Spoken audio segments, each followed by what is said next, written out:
This is DWBS Sports. DWBS Sports, it's your favorite show. DWBS Sports, where degenerates go.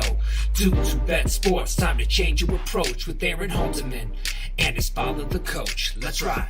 Well, the Associated Press is full of shit.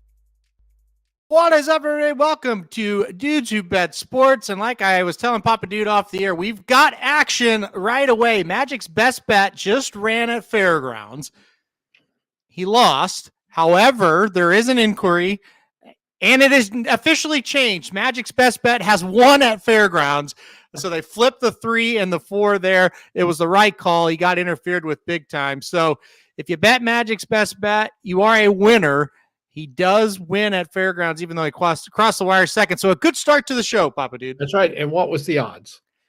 Well, it's typical horse racing: 6-5 in the gate, 3-5 out of the gate. But we'll take it. It's a win. That's right. So it's a win, and boy, that was a scary one for sure. We are now we've won another one, and we got another one running here in about 7-8 minutes. Right. So we'll see what happens there. Always good to kick it off with a win. All right, Papa Dude. Any thoughts before we get on it, or should we get right to the football game? You want to get on this, or you want to go to other stories we're going to discuss? How do you want to do this? Let's do the football games first. All right. And then we'll get into a little bit of talk about Alabama and the situation going on there. That sound good to you? Anything else anyone wants to ask us? Yes. Yeah. If you've got any questions on anything else, we'll do it after the football games as well. I've got a little something that I don't know. I'll save it for the very end because I don't know how many people are interested, but something that's really caught my eye the last few weeks that I'll talk about a little bit as well. But we'll do something that we know everybody's interested in. Let's go to the NFL playoffs. First round is over. We're in the divisional round here. We'll start Saturday. The Cinderella team that I think everybody's kind of behind, the Texans. They get a huge win over the Browns. Rookie quarterback C.J. Stroud. They now go on the road to take on the number 1 seed, the Ravens. Ravens are 9-point favorites, total sitting 43.5. Thoughts on this game, Papa Dude? Well, sometimes when you sit a week, you lose an edge. Mm-hmm. I think the Ravens may be 9 points better than the Texans, but the Texans got a game under their belt. They won. The Ravens have sat around. I think they're going to give them a game. I do. I don't think they're going to win.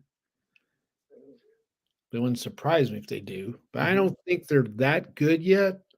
I don't like that spread. Give me the Texans +9. I think they're going to give them a game. I think it's an advantage to play that game when you're a team like Houston and get a win. I really do. Now they've got some confidence. They didn't just win. They slaughtered the Browns.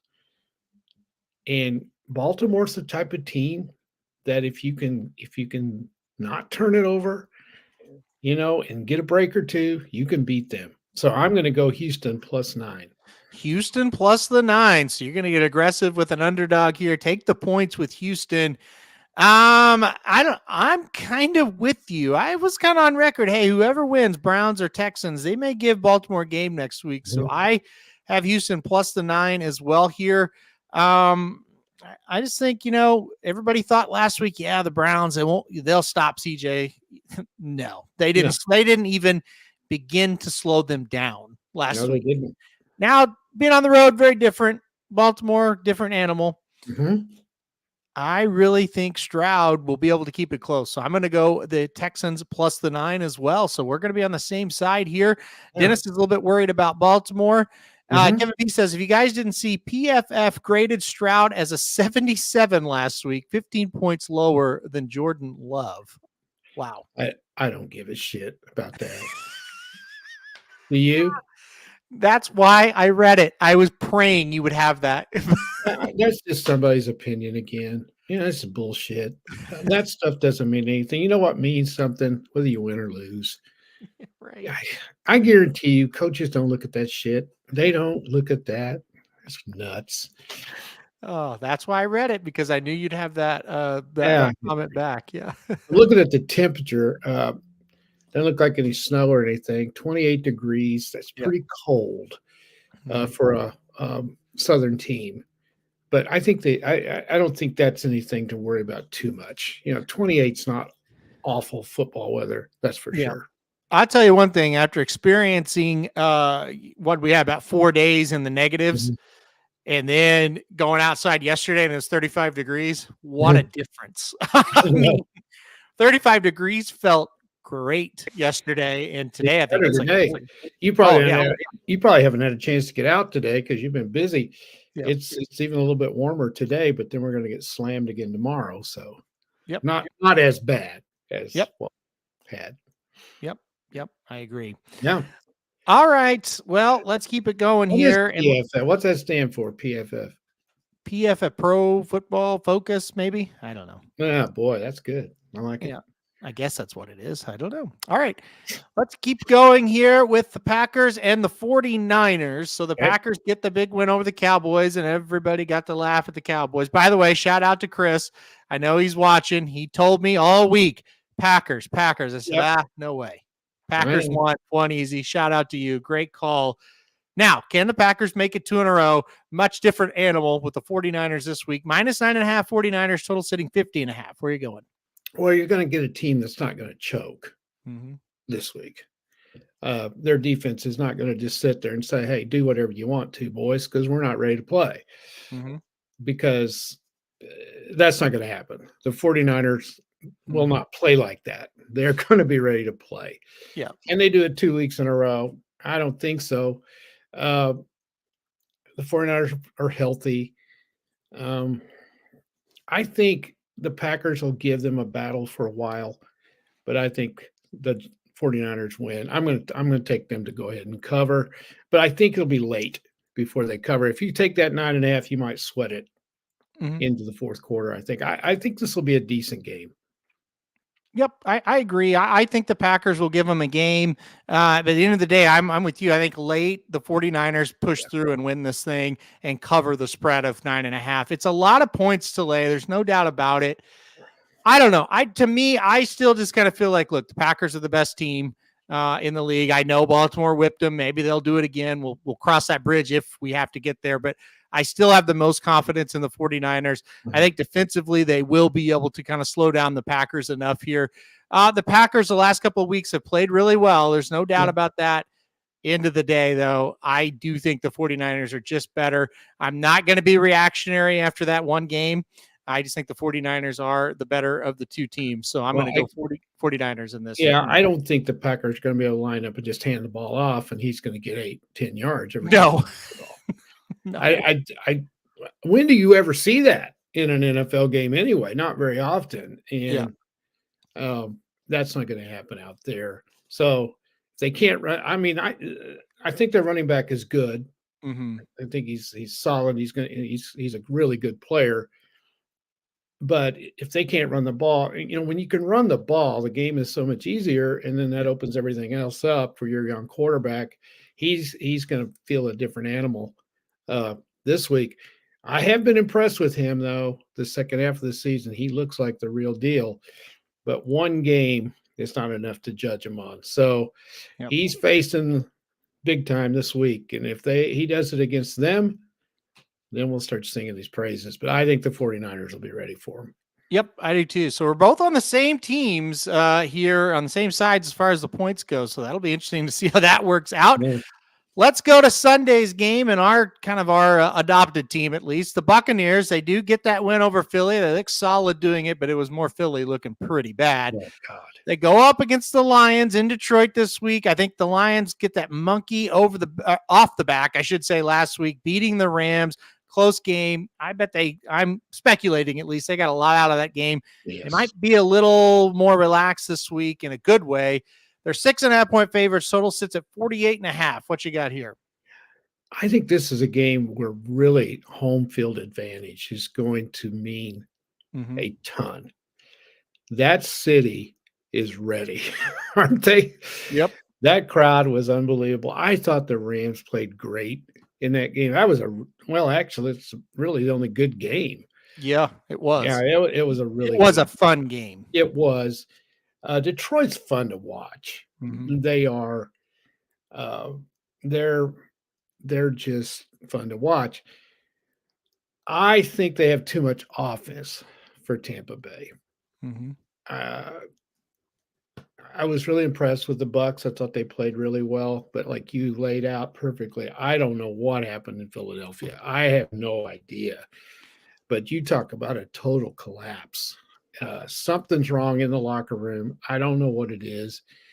I don't know what's going on with Hurts unless I don't know. I have no idea. Not close to it at all. But it was obvious there were some issues. Their defense was just horrendous. Tampa had a chance to score a couple of more touchdowns. They dropped it. Well, it could have been worse. Yeah, it could have been worse. They did whatever they wanted to. Baker had a great game, which we're all around here thrilled with that. Mm-hmm. Give me the Lions. I just don't think they can do it 2 weeks in a row. I just don't. And I think, like you said, I think Detroit's got the monkey off their back. I think they'll play a lot more relaxed, and they're pretty good. They really are. So I'm going to take the Lions to cover. Yep, I'm taking the Lions to cover as well. I'm with you. If you watch the Tampa game, I wouldn't overreact if you just see the score and think, oh, Tampa's a great team or anything like that. They were basically a lot of the game that they would just throw like a pass out in the flat, and there'd be two Eagles guys there, and neither one of them could tackle. No. And there were so many times where it's like, oh, Tampa stopped here, boom, 12 yards, and it's just. It wouldn't be one guy missing, it'd be two. That's the thing, multiple guys, and it was just horrible. Just horrible. So it was awful. Yeah. I think it's hilarious how now, when the season started, Baker Mayfield was the lowest ranked quarterback of any starter, and what are they doing? They're not going to win 3 games. And now it's, man, Baker's playing really good. This guy's good. He's really good. And then if the Lions hammer him like 31-12, it'll be, I don't know why they got that damn Mayfield. He ain't worth a shit. Yeah. Isn't it the way it is with these guys? It's such a reactionary situation. Yeah, it's crazy. And I mean, look, I think I've watched Baker every snap this year. Like I said, I've adopted this team as my own. I wouldn't say I'm a diehard or anything like that, but I have definitely been a fan of this team. And look, he's played pretty well. I don't think he's been like unbelievably, tremendously amazing, but he's played pretty well. And, I think he's kind of earned another shot. But at the end of the day, they played the Lions earlier in the year and it wasn't really a game. And I just kind of think the Lions are just a much better team overall. I was talking to a young guy over where I substitute teach, and he doesn't like Baker, and a lot of people don't. Mm-hmm. And I can see why. He does come across as smart aleck. Mm-hmm. I can see why people would think that. Yeah. Couldn't you? Mm-hmm. And probably I would too if I hadn't seen him in action so much at OU. Yeah. And I was listening to some guys the other day talk about, is he the most popular player that's ever played at the University of Oklahoma? And they thought he was. And this was 2 OU guys that know. Yeah. Teddy Lehman and Gabe Eichert. They both said, I believe he's the most popular player that's ever played at Oklahoma. Mm-hmm. There's been a lot of great players that have played at Oklahoma. And for him just to be in the top 5, but he's got that boisterous enthusiasm. Yeah. That if you didn't see him as much as we have, you say, oh, that's just fake. Mm-hmm. No, it's not. Right.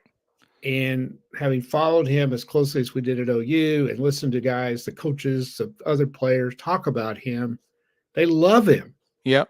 They love his attitude. And the Buccaneer players love him. Yep.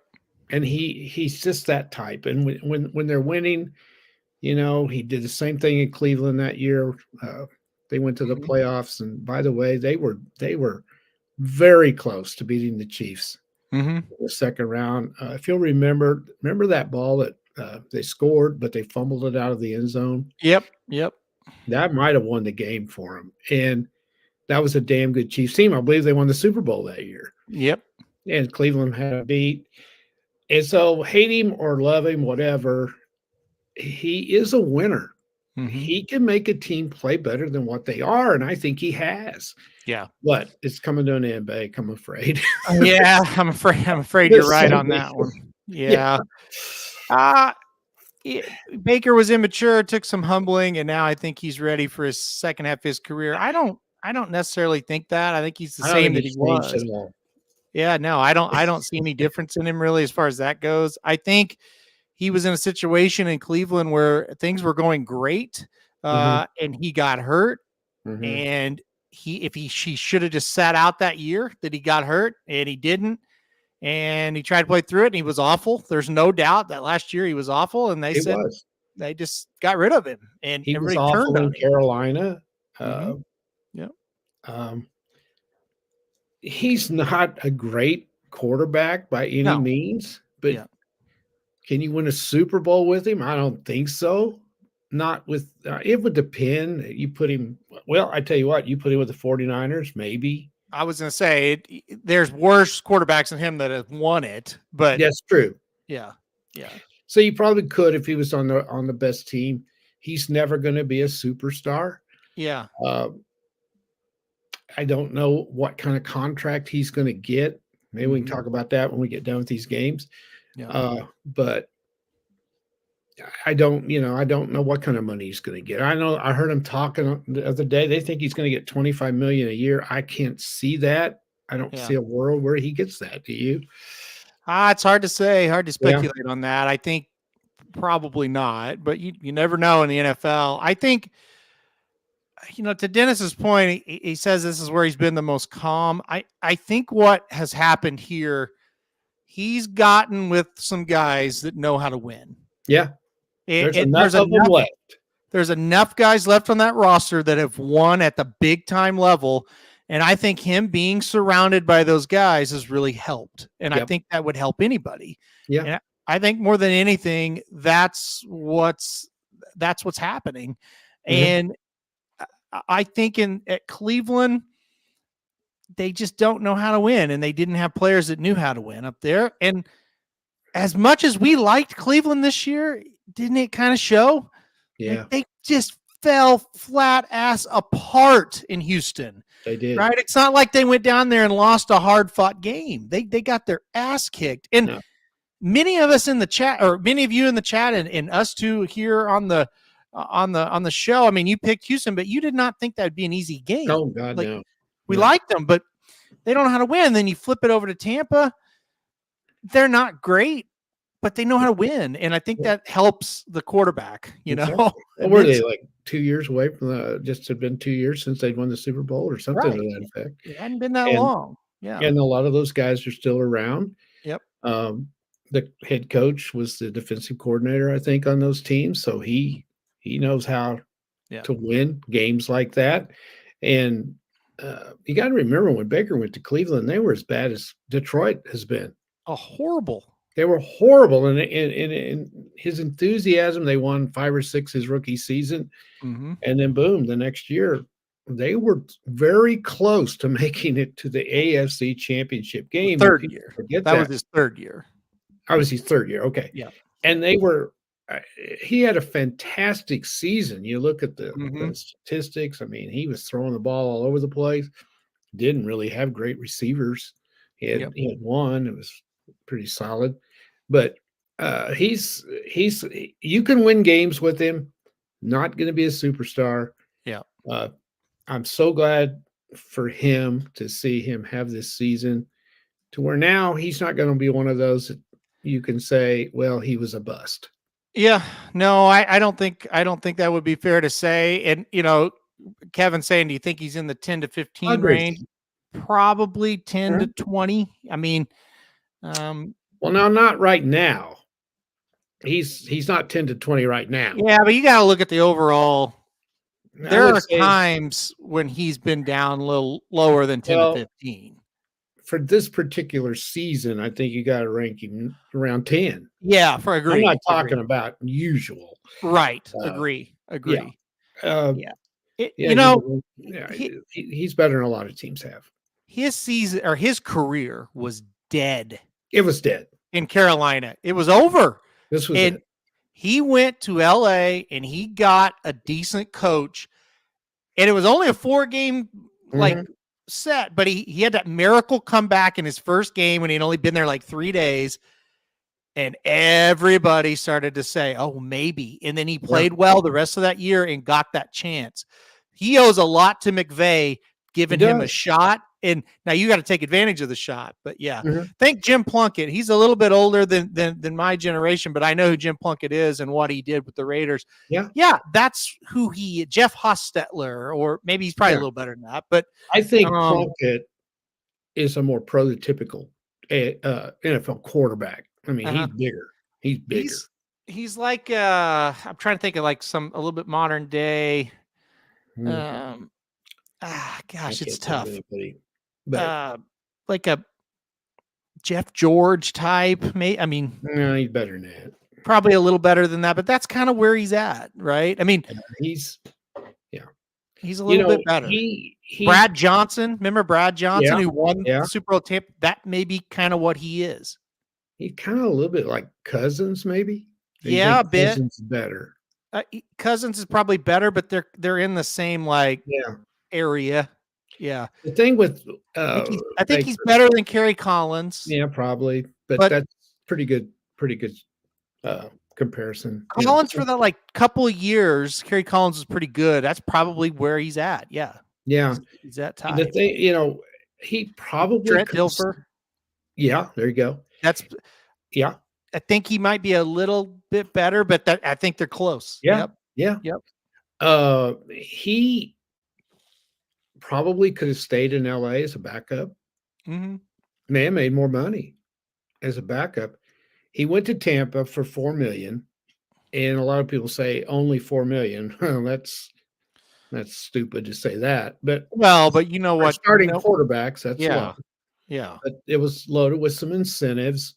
I think he made $1 million for making the playoffs. Is that right? Or was I know it was $1 million for something, and then he got another $250,000 for something. I mean, it was $250 to make the playoffs and $1 million to win a playoff game, maybe.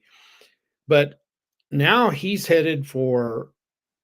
These people I were talking to thought he might get $75 million for 3 years. I can't see that. I just can't see that. I wouldn't. I mean, again, I'm his biggest. Well, man, there's a lot of his biggest fans, quote unquote. But I don't see that happening, right? No. I don't think I would go that crazy. But look, all you have to do though, look at the quarterbacks that are out there. Yeah, they were basing it on what Geno Smith makes. And by the way, that's a good comparison. Hey, him and Geno Smith are pretty similar. That's what they were basing on. Evidently, I don't know what Geno Smith makes, but evidently he makes close to that. So, now, if they flop tomorrow or Sunday, that might drop his stock a little bit. I don't think so. Yeah. I think Tampa Bay will sign him. I think they'll want him back, and they'll build around him. Yep. All right, couple of I think so too. A couple of comments here. Deshaun Watson gets 156 million. Danny Dimes gets 140. What's 75 for Baker? Yeah. I mean, that's kind of what Gabe said it a lot better than I just said it. Yeah, Gabe, that's great. That's what I'm talking about. These guys are not great, and they're getting these contracts. So I don't know. I wouldn't be shocked. Mahomes has 500 million. Well, but that's a different level. That's different. Yeah. I mean, this is the thing, like $4 million for Baker, 46 for Deshaun Watson. And also like the Texans, they received good compensation as well. So look at like where Deshaun was. They got a much better quarterback than Deshaun now. Yeah. And they're in the second round of the playoffs. Yeah. Look at the Browns. You can't really say the Browns have been a disaster. They had a great season. Okay. But he didn't have anything to do with it.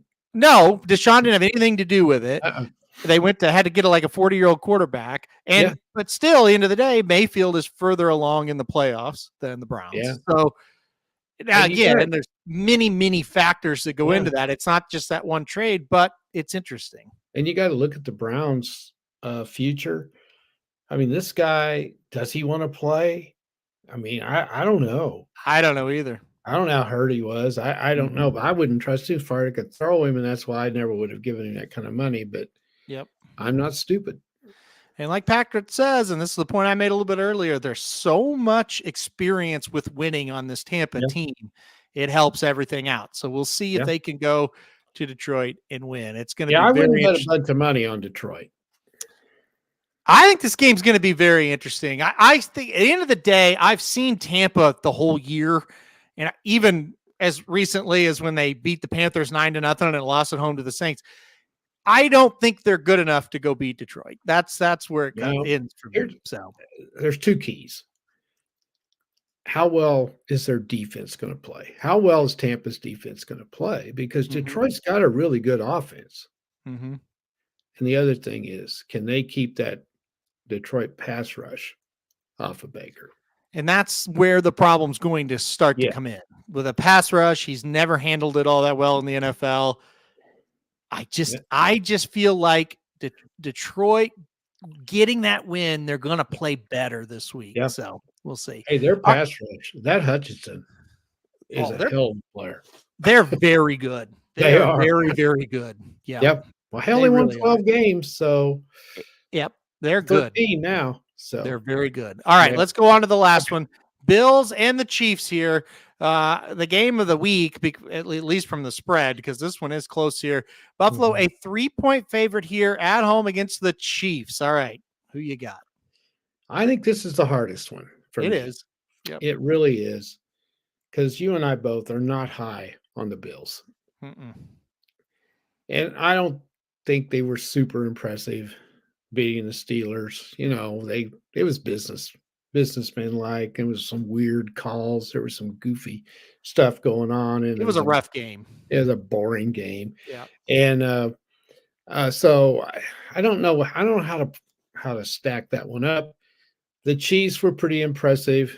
I have a feeling they would have beaten Miami that bad, even if the temperature was 50 degrees. I don't like Miami at all. I don't like Tua. I've never liked him. I just don't. I don't think they're not good. So I don't know how to rate the Chiefs' performance. Obviously, it was good. You know, if I was a Chiefs fan, I'd be optimistic. But I'm not a Chiefs fan. But I'm having trouble picking the Bills. I don't know about you, but I'm having trouble picking them. I don't think obviously the weather's not going to matter. Chiefs played a hell of a lot worse than that. Yeah. Didn't have any trouble. Mahomes was good. I'm going to take the Chiefs. I just don't have any confidence on the Bills.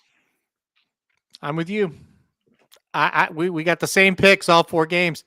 Yeah. Well, that's not very good, but anyway. I don't trust Josh Allen. I don't either. Yep. I don't trust the Bills, number 2. Nope.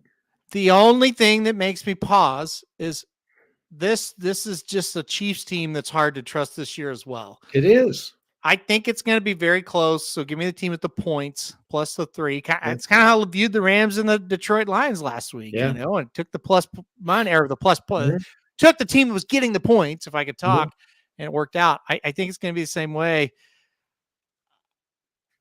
I don't think either one of these teams are very good. Well, I don't think the AFC is very good. Am I nuts to say the winner of this game may make the Super Bowl again? I think the winner of the Houston Baltimore game are going to win are going to go to the Super Bowl. See, I don't have any confidence in Lamar. So. I know, but to me, though, I agree, and I am worried about that for sure. But the other part of me is like, they are the Ravens are better. Like their team is just better. Yeah. Overall, yeah. I just think when it comes down to it, if the game is close, the Chiefs will score last and win. That's what I think.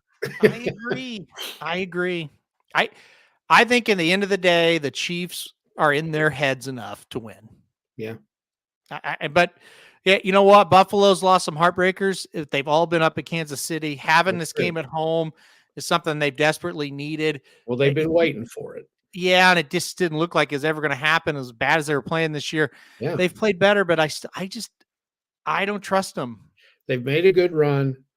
Yes. But they've had their share of good fortune. as well during this run. There have been some games they could have very easily lost. They didn't, and that's the NFL. Yep. You know, so you got to give them. I mean, I'm giving them big credit for the move they made. They were dead and buried pretty much, and they came out of nowhere. So you got to give them credit. They do have momentum. I don't think the Chiefs are scared of them at all, and I just think I just can't pick against the Chiefs in this game. I can't. I won't be surprised if they lose, but I just don't see a team. I just don't think Buffalo's better than they are. I just don't. No, I don't either. I think honestly, I think it's going to come down to Allen. If Allen plays a clean game, I think Buffalo will probably beat him. But you watch this guy, and it's like at times it's like this guy is unbelievable, and at times it's like, what are you doing? I know. You know, so I just don't trust him.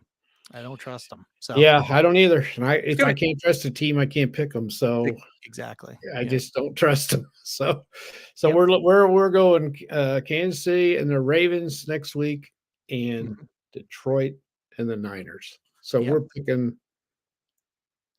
Well, the Chiefs are not favored, so we're picking 3 favorite teams. We're going against the spread with Houston, but we're picking Baltimore. Right. Exactly. Exactly.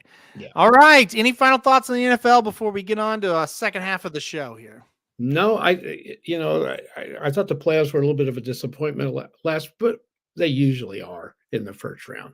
This is where they usually get really good. So it should be a good Saturday and Sunday of NFL football. It should be a ton of fun. So when you look at the quarterbacks that are still left, we got these 4 up here right now. Okay, you got Mahomes, far and away the best of the 4, right? Would you put Goff ahead of Allen? I think he might be playing better. I wouldn't put him ahead as far as the overall scheme of things, but who's playing well right now? Yes. Yeah, I think so. Then Allen 3rd, and I guess Baker 4th, because again, you're going with Allen. Who did you put first? Mahomes. Well, CJ Stroud is who I would put second. Oh, I'm not looking at those other 4. Oh, you're talking about this. You're talking about the Sunday games. Yeah. Gotcha. I'm sorry. Yeah. Yeah. So go to the others. I would agree with that for the Sunday. Here's the Saturday. Yeah. Well, a lot of people are going to pick Lamar. I think Stroud's got more upside than Lamar. So that's a close 1 and 2. But you look at results, we're all going to put Purdy probably 4th or 3rd. But he just keeps getting it done. So I guess I still think you got to pick Mahomes number 1 out of the 8, don't you? Yeah. Yes. Yeah. And Houston may have the second, or Baltimore has the second best. Is Brock Purdy is he 8th out of the 8 teams? Is he the 8th quarterback? I mean serious. I think it's between him and Baker Mayfield. Either him or Baker. Yeah. And the thing I would put Baker ahead of Brock Purdy. Well, I really you put Baker on the 49ers team. I think they'd have the same record, if not better. Yeah. I really believe that. Yeah. And I mean, I've watched them both in person a lot. I don't think it's close. But you know what? Again, this kind of mirrors the NFL this year. This is not a great bunch of quarterbacks in the final 8 teams. There's not, and that's why the quality of play is down a little bit in the NFL. We got, of course, Joe Burrow got hurt. He's at the top of the list. Aaron Rodgers hurt. Yeah, that hurt as well. So yeah, well. Maybe, but anyway, I want to say something. Kevin B says I'm a believer in Goff. I'm not for reasons why I'm not sure. Whatever. If I could read, I don't think there's any reason not to be a believer that Goff can win games like this. No, I don't either. When you think of the year the Rams, and I think I don't know how far he took them. I think they went all the way to the Super Bowl and they got beat. That offense was ridiculous with Goff. They were unbelievable. And last year, the second half of the season, Goff was great. This year, he's been really good. So really good. Maybe you don't believe in him when it gets to like the championship game, but for a game like this, Yeah. Yeah. It was the year the Pats beat them. That's right. Yeah.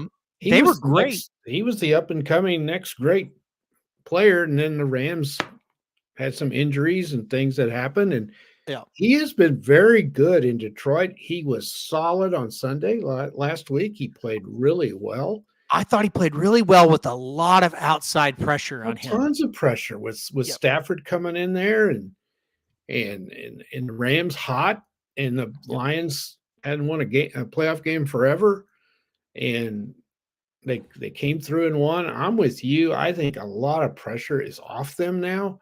Yep. They can just go play this game. Whatever day it's Sunday, they can just go play. Yep.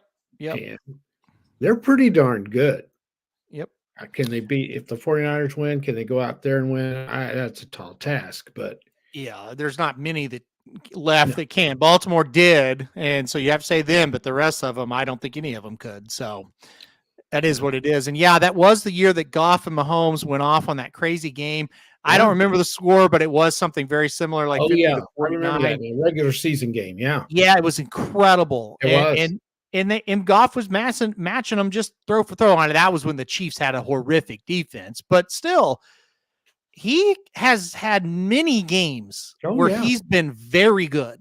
Yeah, and dare I even say he's been like elite good. Yeah. So now I totally see the other side of it. There have been games / years where he has looked pretty rough, but not this year. Not this year, and really not the last half of last year. And this is in Detroit, folks. And if you can go to Detroit and win, you're good. I'm sorry. I don't think just any quarterback you could plug in there and they would be this good. Oh. I think he's solid. I think we'll see it this week. Now, again, is he good enough to take the Detroit Lions all the way? Probably not, but I don't really know. It won't be because of him. It might be because the team's not good enough. Yeah, or they're just, there's a team out there a little better than them, 49ers. That's right. A lot of times these quarterbacks can get too much credit and too much blame. Well, and here's hoping that he does play awful, and our Tampa Bay Buccaneers are in the NFC Championship game, right? Oh, that would be unbelievable. I would love every second of that. Oh, that would be unbelievable. Oh, man, that would be so sweet. All right, not going to happen. Get that out of your head, Papa Beauty. I just hope Baker plays well. Well, get it out of your head. He's going to be awful. Go into the game thinking everything's going to go bad, and then it'll go fine. That's what I've learned with him. So I kind of thought I didn't pick them, but I kind of thought they might win last week because Philadelphia's been playing so bad. Philadelphia might be the worst team, like one of the worst teams in the league currently. Oh, not crazy. Just who made the playoffs, but in the league. They have massive issues. Like Dallas and the joke that was, they at least had a little bit of light, like they tried, it was just a train wreck, but they acted like they cared, they acted like it was bothering them. Like the Eagles were just like, can we go home? Because I don't want to be here, I thought it was a disaster. It was bad. All right. I was going to switch gears now after the playoff talk, and we've got a little bit of time on the show here. I don't know if you've been following this or how much you guys have been following this that are watching, but the situation in Alabama is very interesting. We were talking off before you get into it, Aaron, we were talking off the air when Magic got there, and after we were done, and Magic's comment was, "Oh, well, too bad." Yeah, he was not upset that Alabama was struggling. So they get their new coach. They get the Washington coach. DeBoer is the guy. I think he's a good coach. But I said I text Dennis. I was like, I don't know that he's a great coach. Like great. I just don't know what that fit is going to be like. He's never been in the South. Really, never coached in the South. Blah, blah, blah. And we're seeing some players leave and some big time players. Like they lost their star safety. They've lost one of their offensive linemen. There was a very good player. They've lost one of their tight ends. I mean, the list goes on. They're losing guys. They're losing guys from a team that was good for sure, but not like great in terms of Alabama great when it comes to talent. The flip side and the problem is they're losing a lot of guys with talent. they can't replace them in the portal because the major portal guys have already committed other places. So Well, what do you think? Like, what is the panic level right now at Alabama? oh, it's a panic level. Mm-hmm. It's a panic level. Yeah. If I'm Kalen DeBoers, I don't take that job. I don't. People say, well, he had to take it. No, he didn't. Yeah. No, you keep winning at Washington. You let whoever they get flop, then you take it. Mm-hmm. And it's when you think about it, you're succeeding the greatest coach of all time. Yes. And I don't think you can argue that. Maybe not the greatest coach, but okay, he achieved more than anybody's ever done. Yes. Yep. And so you've got to say he's the best. He just a second to jump in. Yeah. In a weird way, he proved more to me this year than he had in all those other years. Me too. Because he started when you look at that team, they really weren't that good. No. And they had Michigan beat. They did. They didn't beat them, so it doesn't matter. But they could have won the national title with a mediocre team by Alabama standards. Again, let's be clear. Yeah. We would take that team at Oklahoma. Oh, right? Sure. Anyway. So what he did, it's never been close to being parallel. There's nothing to compare it to. Yeah. And you go down there, you can't just, as a new coach, you can't go in there and just do exactly what Saban did. You can't do that. Mm-hmm. Because first of all, you're not Nick Saban. Mm-hmm. And second of all, you've got to put your stamp on the program somehow. You can't just do what Nick did because that's work for him. It doesn't mean it's going to work for you. Correct. So you go in there and you start making some changes, no matter what, subtle, whatever it is, subtle change, whatever it is, everything's going to be compared. Well, no, wait a minute. That's not what the coach did. That's not, how come we're doing that? Mm-hmm. I mean, you might flip practice from like 4 to 6 and you do it from 2:30 to 4:30. Well, what's the difference? Nothing. But it is to those guys that have been doing it like that. Yes. Well, yes. Why are we doing this? Coach Saban didn't do that. It's just stuff like that. These are little things that add up to big things. It does. Yes. Mm-hmm. Now, as far as them leaving, I guess other teams can take them. Now, here's what I don't understand. Aren't these other teams' rosters full? Well, all of a sudden they won't be if they can get a kid from Alabama. You're gonna take a scholarship away from somebody you've already got. What are you gonna do? What you just said is what's going to happen. I mean, that's the reality of what this is. Well, that's true. Or are you just going to take them on and then? Because see, another thing. There's another at the end of spring ball. There's another portal time. So some of these guys will become available after spring ball that Alabama was going to have to go and pick up, I guess. Or can some of these guys that have committed, can they break their commitment now and go to Alabama now that there's opening? I don't think you can do that. But. You could see some of that happening, I think. No, because they're already enrolled. I don't think you could already leave. No. I think you. I don't know the answer. I don't know either, but I know a lot of them are already on campus. But so it's a mess. I don't think that's necessarily DeBoer's fault. Well, here's what I think is could happen. Okay, so let's kind of review. I'm going to keep Kevin's comment on there because I think this is part of it. We talked about it. Yeah.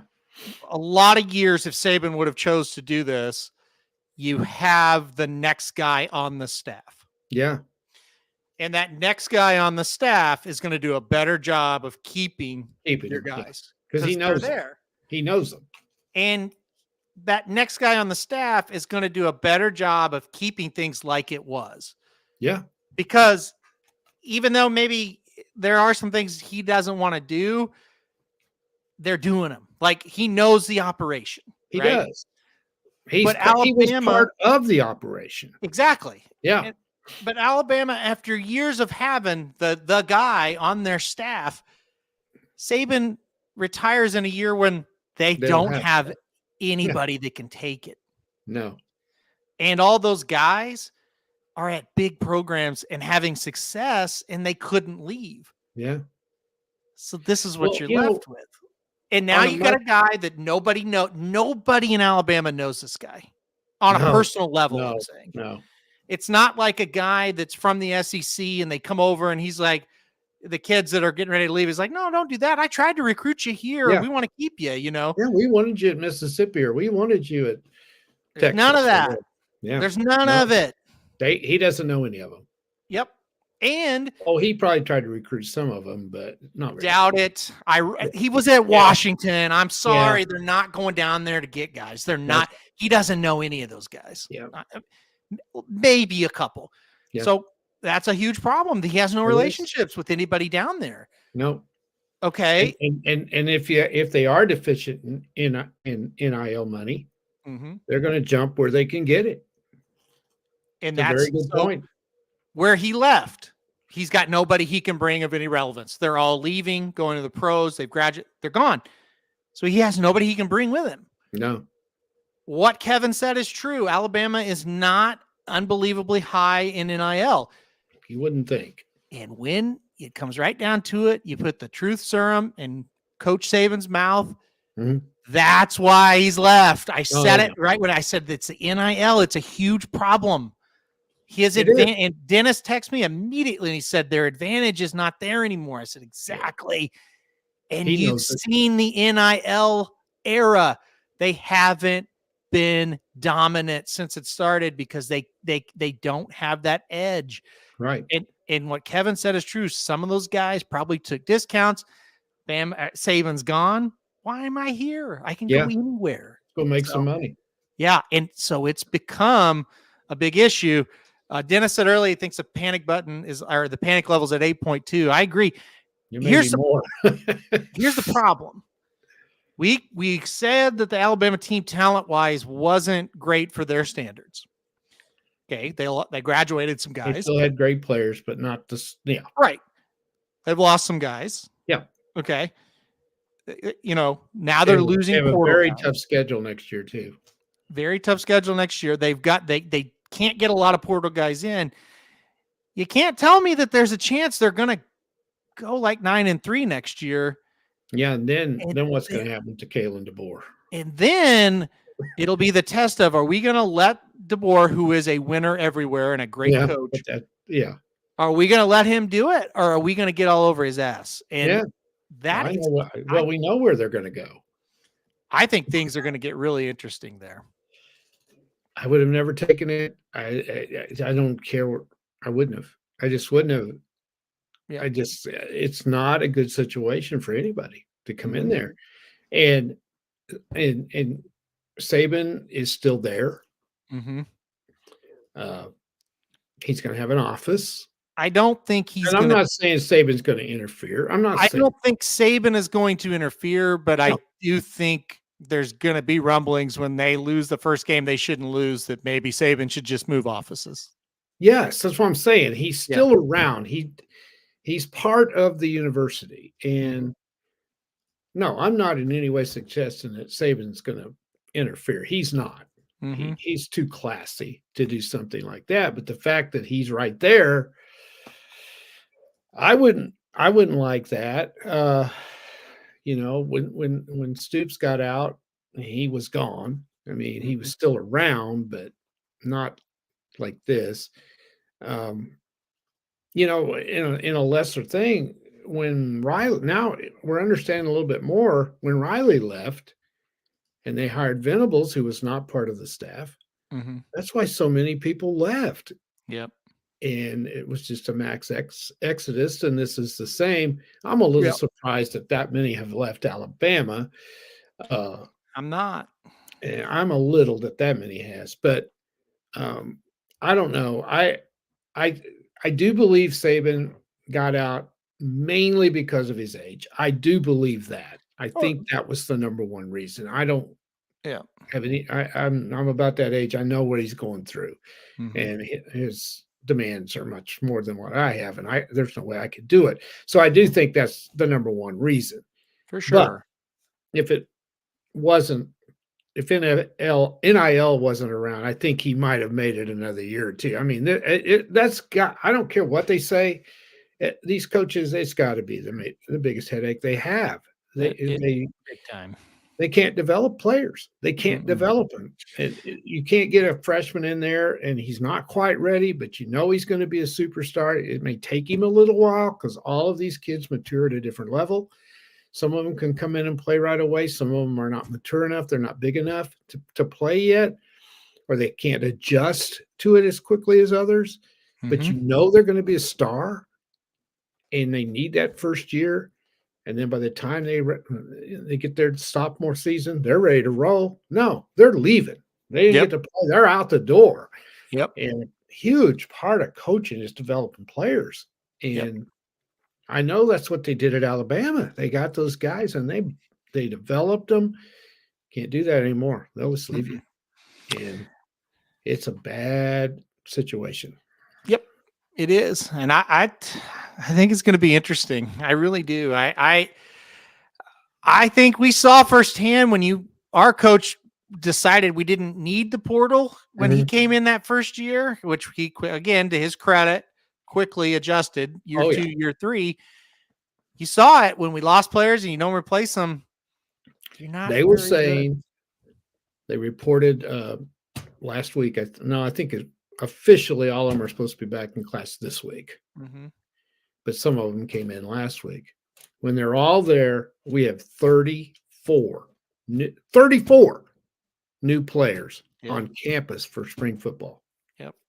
34. And you have to. Part of the recruiting class. Yep.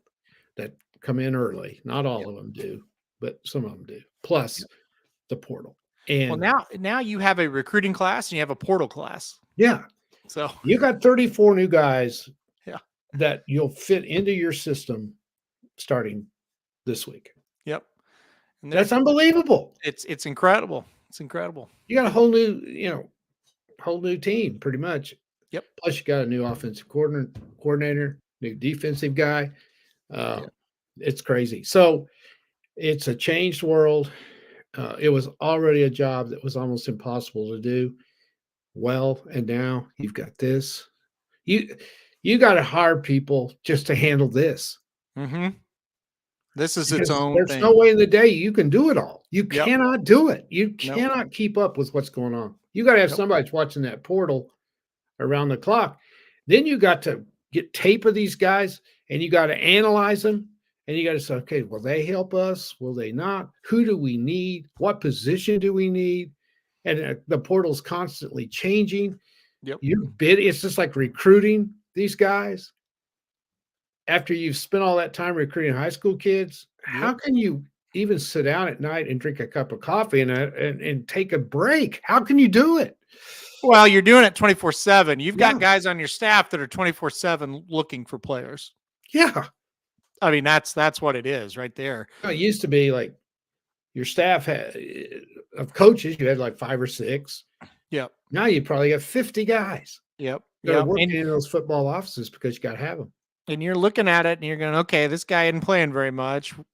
I think he'll end up in the portal and we recruit him. You sit around, you have a talk. Hey, you talk to his position coach. What do you think? What's his attitude? Do you have any idea? Have you called him in? Maybe you better call him in and see what he's thinking because, he's part of our future, but if he's not yet. So get an idea. And you got to know this, like with a month left in the season. Because they're going to bolt just like that. So then you got to say, okay, what do we got coming in? What kind of recruiting? Have we got guys to take that spot? Did we recruit that position very well? Or it's just a mess. And I'm here to tell you, Oklahoma ain't good with NIL either, right? There's too many guys that come in there and they're like, yeah, they really loved it here. And then they go somewhere else. So yeah, but they were talking and really, when you look at it this year, we haven't lost but one guy that was going to be a major part.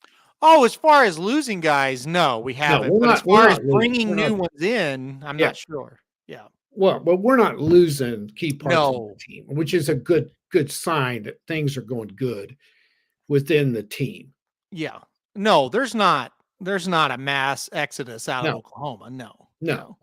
It's your normal marginal players that didn't get to play very much. Well, I would say that 90% of the teams that are stable, that's what they're saying. Yeah. I mean, here's this one guy. I can't believe he left, but the rest of these guys, no surprise. Yeah. So are you saying we didn't bring in good players? Yeah, I don't think that we're out there buying a lot of good players. Oh, no, we're not. Yeah. So we're buying our needs. We're bringing kids in that we need. pretty We much. brought in a ton of offensive linemen because we lost a bunch of offensive Well, what I'm linemen. saying is we didn't get the best offensive lineman that's out there. Well, you got to ask yourself, who are these guys really? Are there that many that are really good? Well, I'll say this just from 1 year, and this was just last year. The main guys they brought in from the portal didn't do as much as those guys that we didn't hear a ton about, Yeah. So now the wide receiver from Michigan was going to be really good. He got hurt. Yeah.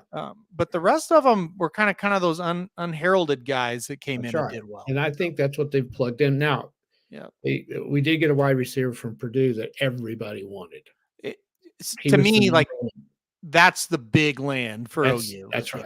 Mm-hmm. Now these offensive linemen though are they were very highly recruited. Yeah. Haven't panned out yet, but I think with our offensive line coach, they're going to be fine. Hope so. I mean, I think these guys will play. I hope so. I think, like I said, I don't think they're doing bad. Oh no. I think there are some schools, and let's say they're not the ones you really think of that NIL is boom, through the roof for those schools, and I think they're getting some great athletes. So more power. We'll see. It's it's hard to tell what's going to happen between now and the end of spring.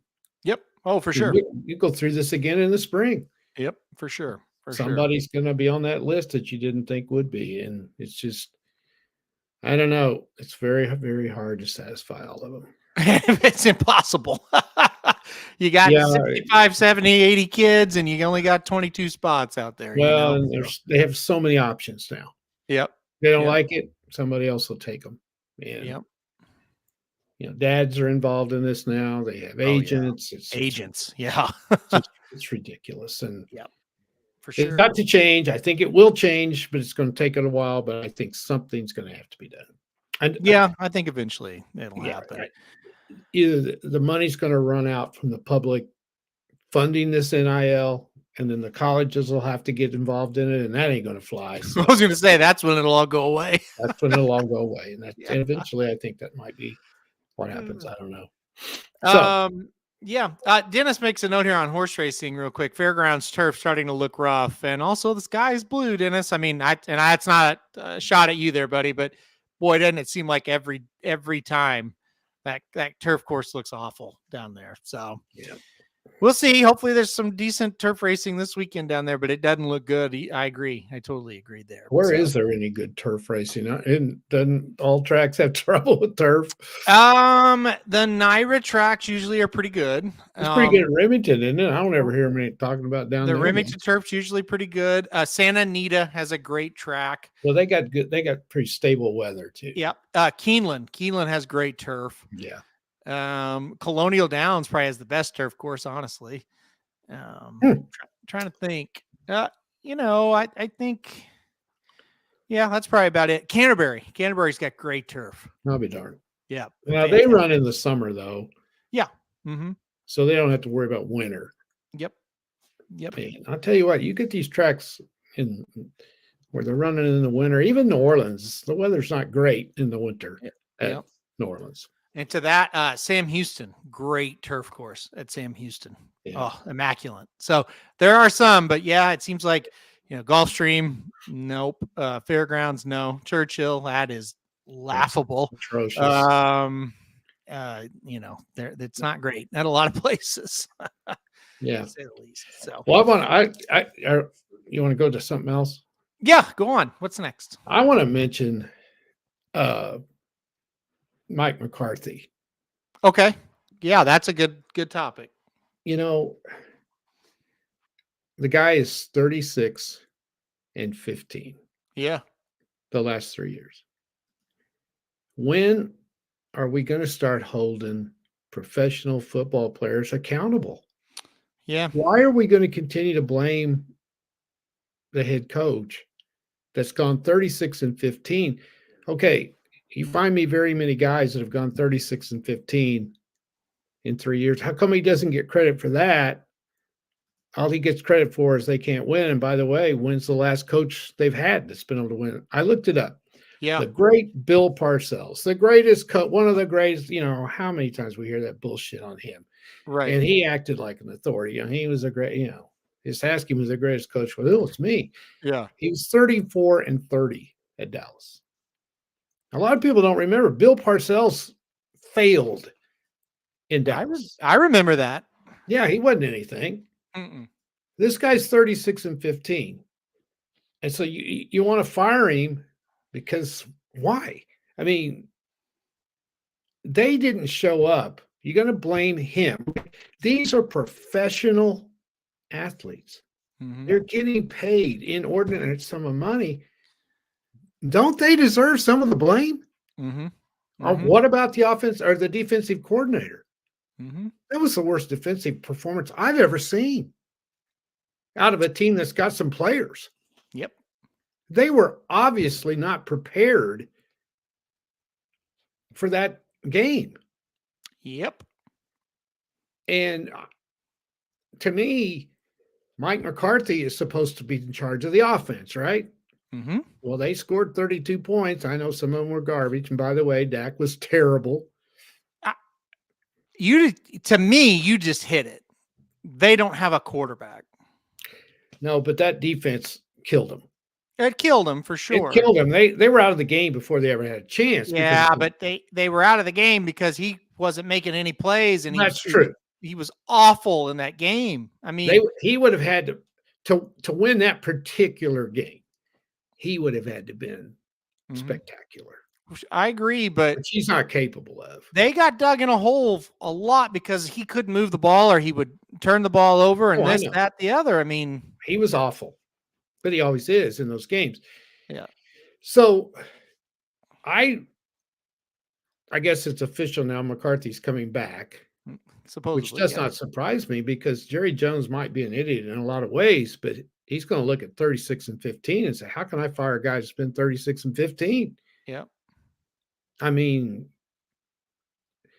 it's the culture down there. It's the general attitude of like, this is a fantasy land, and you're rock stars. You're not football players.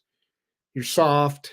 Yeah. It creates an aura of softness and these other teams, they're going to play when they play Dallas. Yeah. And they know they're soft. Mm-hmm. And I'm guarantee you, Green Bay is just go down there and slug them in the mouth and see what happens. It's so funny because Dallas has that, and Texas, the University of Texas, was 100% like that for a long time. Yeah. And when OU would play Texas, we'll just hit them in the mouth and they will quit. And they did a lot. They did. Now, not so much anymore, but yeah, I mean, it's weird. Well, I could argue that we hit them in the mouth last year and beat them. We should never have beat them. Probably fair when you look at the talent difference. Yeah. Yeah. And you can say they beat us 49-0 the year before. We had no chance in that game. I was going to say, I think anybody would. Kevin B and you and I and 8 other guys would have beat us 49-0 in that game. Yeah. So anyway, I just think it's absurd to blame Kevin McCarthy. I just do. He may not be the greatest coach there ever was, but I think if you look it up, there's not very many guys going 36 and 15 3 years in the NFL. Agree. That's pretty good. That's 70% of your. And I'm not a McCarthy fan at all. I mean, I don't care what he does, but I just thought it was awful the way speculation was they were going to fire him. Mm-hmm. I don't. I don't know. I just thought the defense it was awful. I thought last year when Dak got hurt and Cooper Rush came in and they went 5-1, and Cooper Rush played pretty darn well. He did. I didn't really think he's like the greatest ever, but I was watching him and was like, this guy's just as good as Dak. He might be a little better. Serious. I came on the DWBS Daily Show. Yeah. That was back when Somich was there, and he was talking, Dak's coming back. I was like, I don't think Dak's coming back as a great at all. Like, no. Cooper Rush looked at least equal to him. Dak has no mobility. He can't run with the ball. He not anymore. No. How many times do you see him like on 3rd and 8 throw a 4-yard pass to a guy that's covered? Yeah, all the time. All-star quarterbacks don't do that. I can't explain this, but can't you just kind of see it on his face in these games? Yeah. Like early in that game, I was like, he's not going to make any plays. No. You can just kind of see it written all over his face. Just that, oh shit, I'm not going to play very well. Yeah. I don't know. Maybe, it's easy to say that, but when you see it over and over and over, like I swear to God that when the score was, it may have even been 0-0 or 7-0 or 3, whatever the hell it was. I thought, yeah, they're not winning. Mm-mm. You can just see it written all over his face. When they slugged it down their throat that first drive, I mean, they didn't do anything but run it. Yeah, right down their throats. Yep. And that was it, man. I just thought this ain't happening. Yeah. If you could take the ball on a team's home field and you're the underdog and you don't do anything but just run it at them. Yep. In the NFL, yep. You're going to have a long day. And it reminded me when those good Oklahoma teams would go on the road and they would have like prolific passers and they would just take it and just down your throat, run on that first drive to just kind of set a tone, Yeah. That's what Green Bay did as an underdog in Dallas. And it's like, oh, well, they just came out and they said, we're not even going to throw it. We're just going to run right at them. Yeah. And they couldn't stop it. Yeah. They couldn't. They didn't stop them all day. So, what do you do if do you take a quarterback? Do you address that? Do you just say, we'll give him another shot? And I don't know. I don't know either. I don't know. I don't know what his contract situation is. I don't either. I don't know if they ever gave him that big money or not. I don't think they did. I mean, I'm sure he's making good money, but I don't know. I would get a young quarterback in there. I don't know what was going on between him and CD Lamb. Yeah, that didn't look good at all either. That was an issue of some kind, and when you have your best player and your quarterback squabbling over there on the sidelines, I don't know whether CD was running the wrong route. I don't know. Well, I'll say this about CD, and you know this. You followed him as well. He's not the – no. What's the word? He's not the easiest to get along with. Yeah, he's always got – He's got something going on. Yep. You'd show up for a game at OU and he wouldn't be playing, and you'd ask him, team reasons. It's like, what did he do this time? Yeah. I don't think he's brilliant. Let's put it that way. No, I don't either. I was telling Sandy because Sandy loves to watch him play. Well, I do too. For the record, I love CD Lamb. But I do too. He can make plays, and she loves him. And I told her, I said, well, he's got some issues. He's not the easiest guy to coach and be around. Great player. When he's on, he's really good, and he's had a hell of a year. But I can't imagine what was going on between the quarterback and he ain't going to win without CD Lamb. That's for sure. And I don't know why you would argue with your wide receivers that you got to have unless CD had done something wrong. And I think he did. Probably. I'm taking Prescott's side in this one. But just based solely on past history, probably. Yeah, I think he ran the wrong route, or he may have mouthed off something to Prescott. Yeah. Like, are you going to choke again? I can see him doing that, couldn't you? Yeah. 1,000%. I remember the thing. CD. I'll never forget the night OU's going up to play Baylor. This was Jalen Hurts' last year. Yeah. And whatever CD did, he did it on the trip because they show up and CD's in street clothes. Yeah, that's the first thing I ever said. CD Well, they don't bring guys that are suspended on the road with them. So he's over there in his leather jacket, and I'm like, what could he? And they never said what he did, but there's just no telling what he did. He did something. Yeah. So anyway, I don't know. So yeah, but that would happen. That would be like a once or a year thing. Like you'd show up and like, CD's not playing today. Oh, okay. And then he'd go off for. And McCarthy went over there to CD too. I don't know if you saw that, but he went over there, and said so, which tells me if the head coach goes over there, it was CD's fault. Whatever happened. Yep. I'm taking Prescott's side on this one. I don't think the head coach would have went over there. All this aside, since I've watched OU football, and maybe you as well. I don't want to speak for you though. He's the best wide receiver I've ever seen. Oh yeah, at OU, most explosive. Ridiculous. He's ridiculous. The things he can do. He was good. I mean, and we've had a ton of them. Yeah, but he's the best. He's so good. Well, his NFL career's shown that. Yep, for sure. So, no. All right. Well, tell him what he said though. No. Like I said, I'm with you. He definitely has some issues. But I'm surprised it did happen before that. But anyway. I was just shocked. Yeah. So he's been pretty well behaved. Yeah. All right. Well, you got anything else before we get out of here? No. Okay. We've killed an hour with 4 football games. That's pretty good. And we did pretty good. Yeah. Yeah. I agree. Yeah. I didn't have to break out my little speech, so it's good. What was that? Well, not speech, but I had a little nugget that would take up 5-10 minutes, but I don't have to bring it out. I'll save it. Oh, okay. Shoot.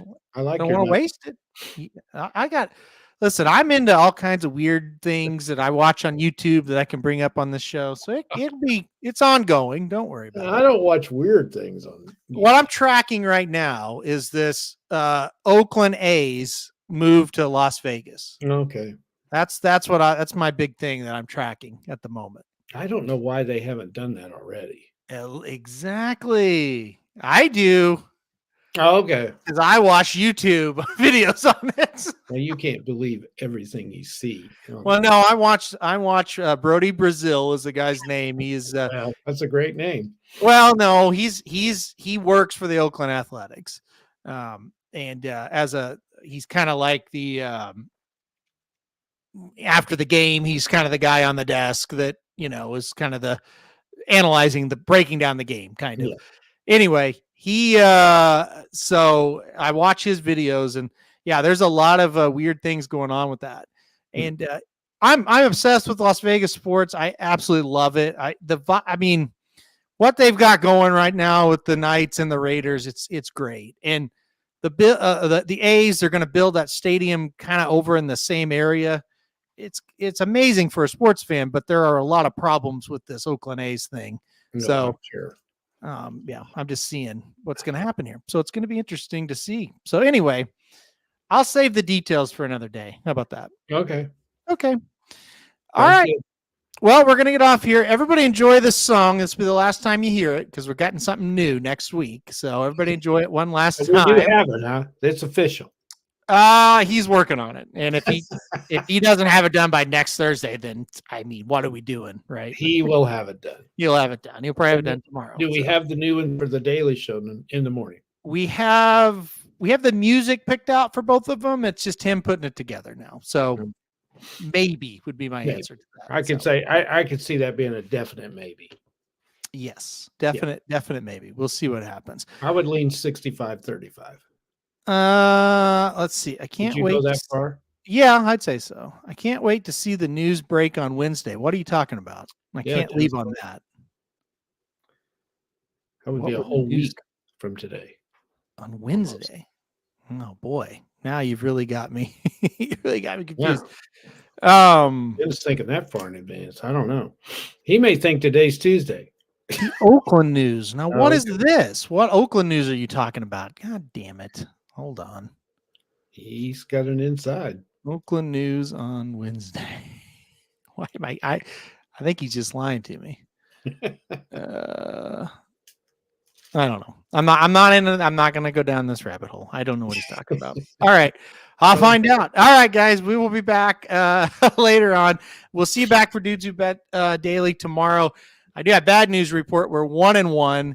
Magic gets lucky and wins. My horse misses the break, is dead last, and makes a mild rally. So there you go. Well, no pressure on me tonight then to break the streak.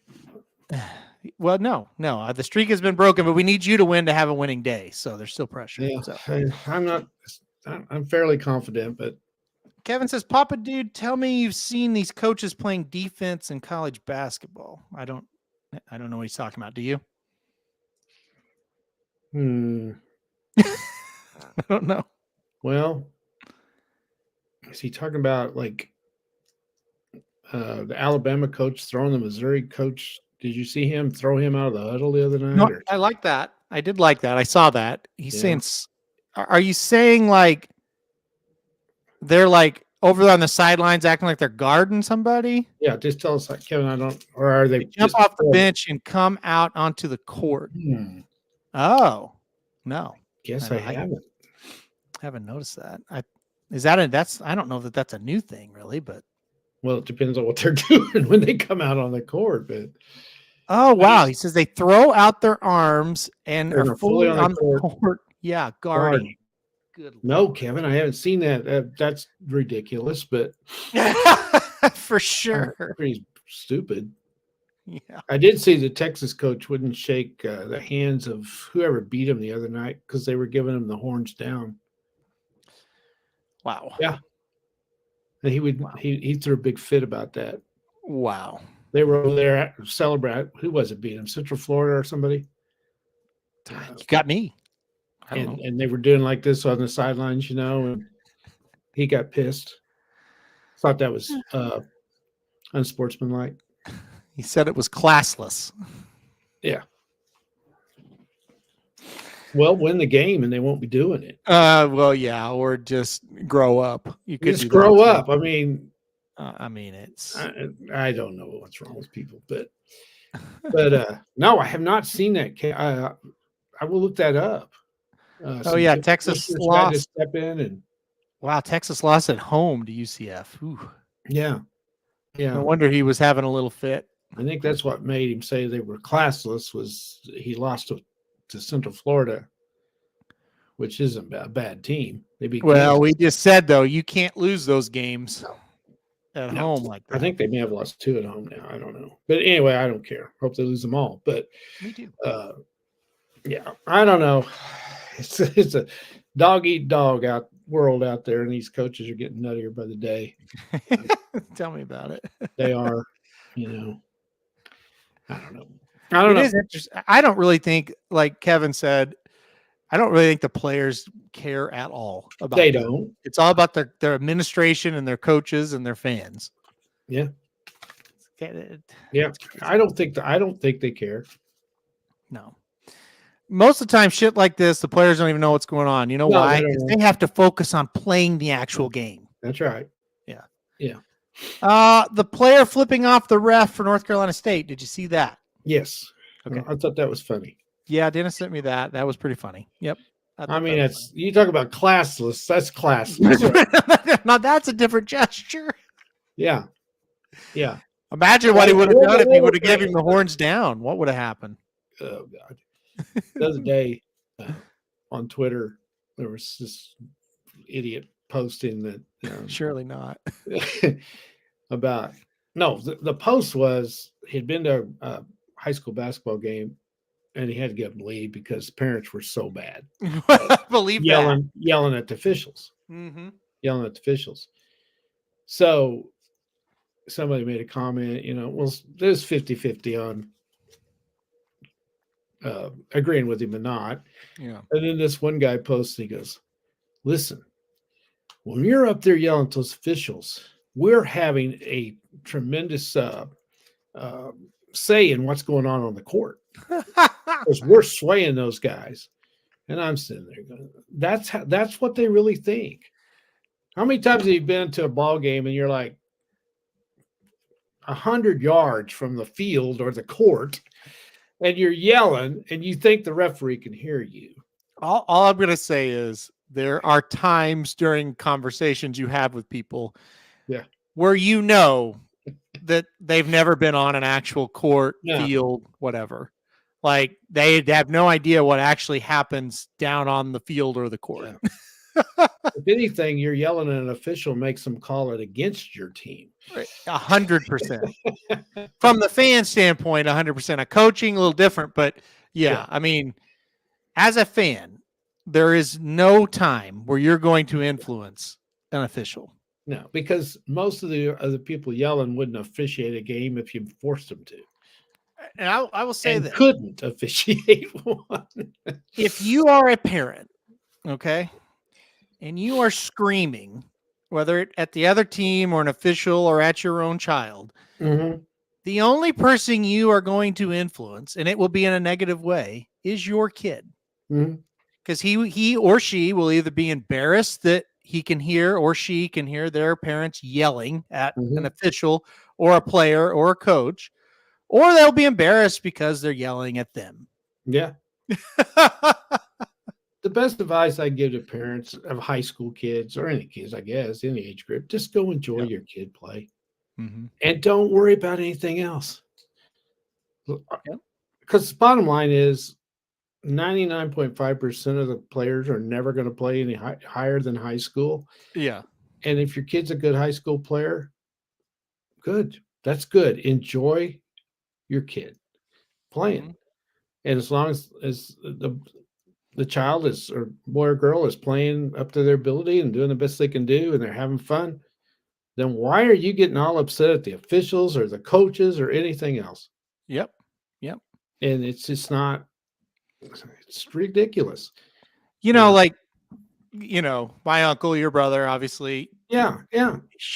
He's got his daughter is a pretty good high school basketball player, and that's a good job. He will text you and I complaining about things, right? Because he's got to have that outlet.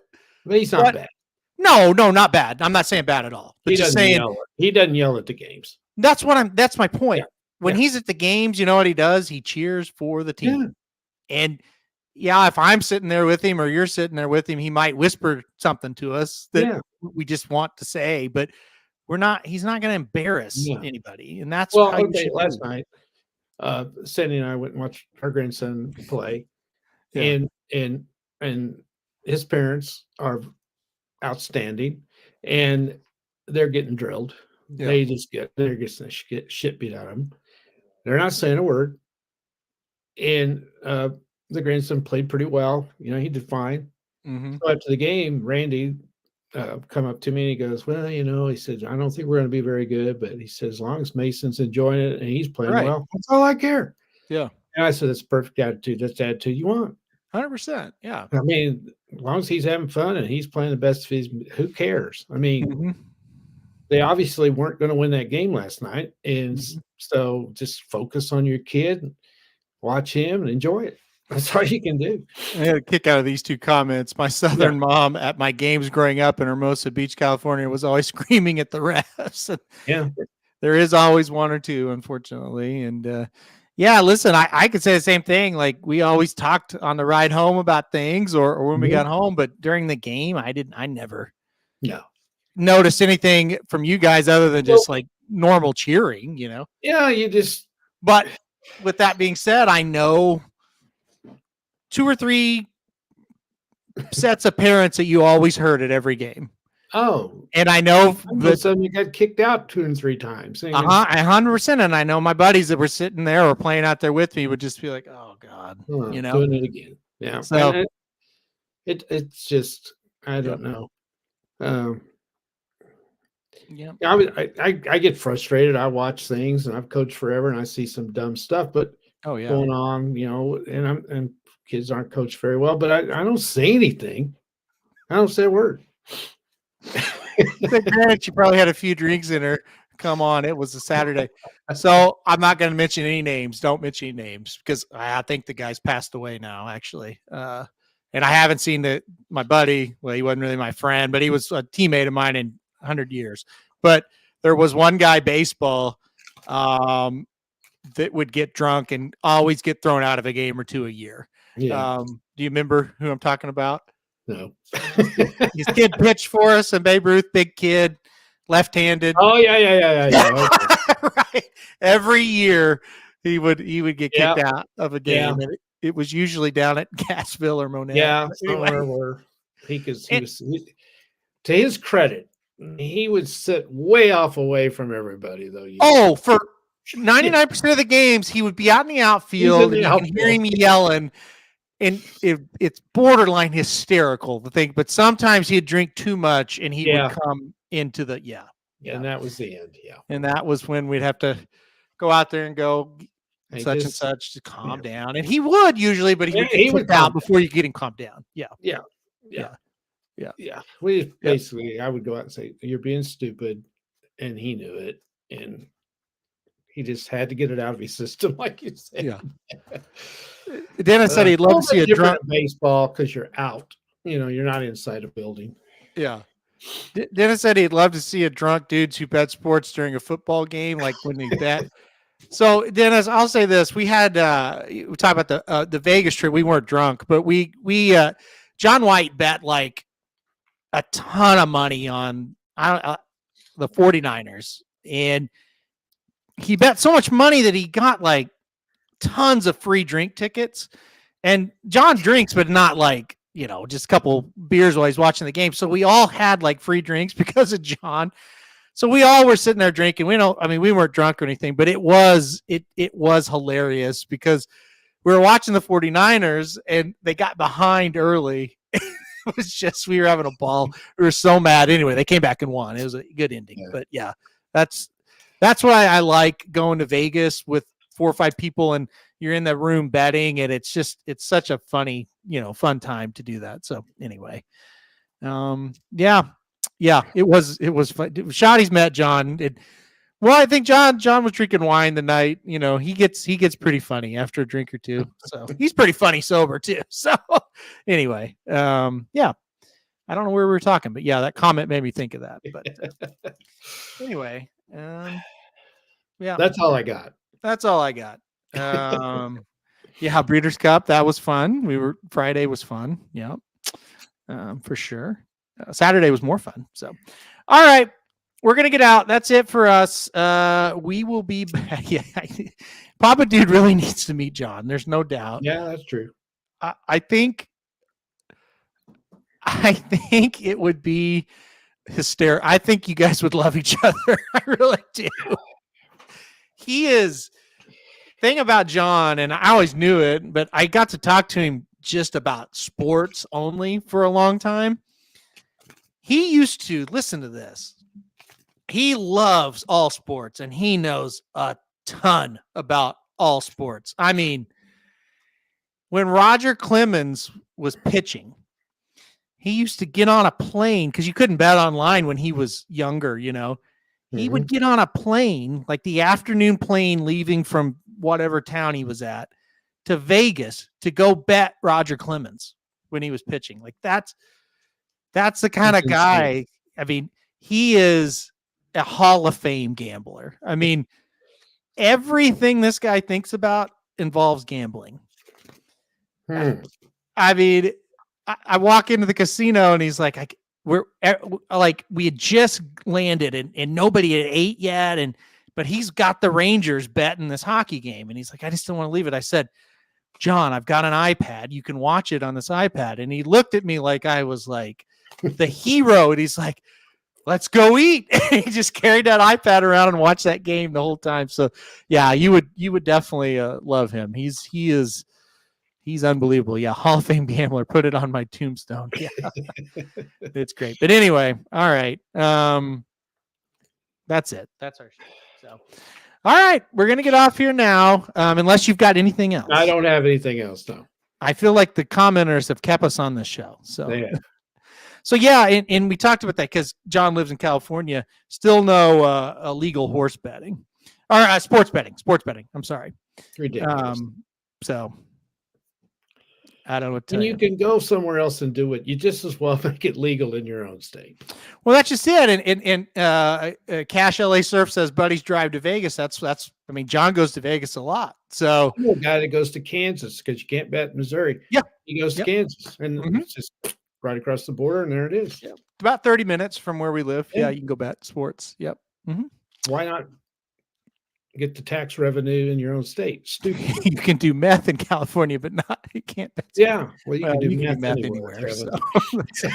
But yeah, no, I mean that's the thing, and I think it was John's brother lives in Vegas, so that helps. You can stay with him. But yeah, I mean, but again, it's like, come on, It's stupid. It's stupid. He should be able to sit at home and do it. But anyway, well, of course, yeah, it's ridiculous. Well, you can't do it here either. So what are you going to do? So nope. But you can drive 15 miles and do it. Yep. All right, we're leaving this time, you people. Yeah, leave us alone. Just kidding. Everybody enjoy the weekend. Everybody say enjoy the weekend, guys. Hey, we'll be right back here tomorrow morning. Don't worry. So we'll be right back here for you guys. All right, guys. Yeah. We'll see you back here tomorrow. Thanks everybody for joining us. See y'all later. This is Due to Bet Sports. Due to Bet Sports, it's your favorite show. Due to Bet Sports, where degenerates go. Due to Bet Sports, time to change your approach with Aaron Halterman and his father, the coach. Let's ride. Well, the Associated Press is full of shit.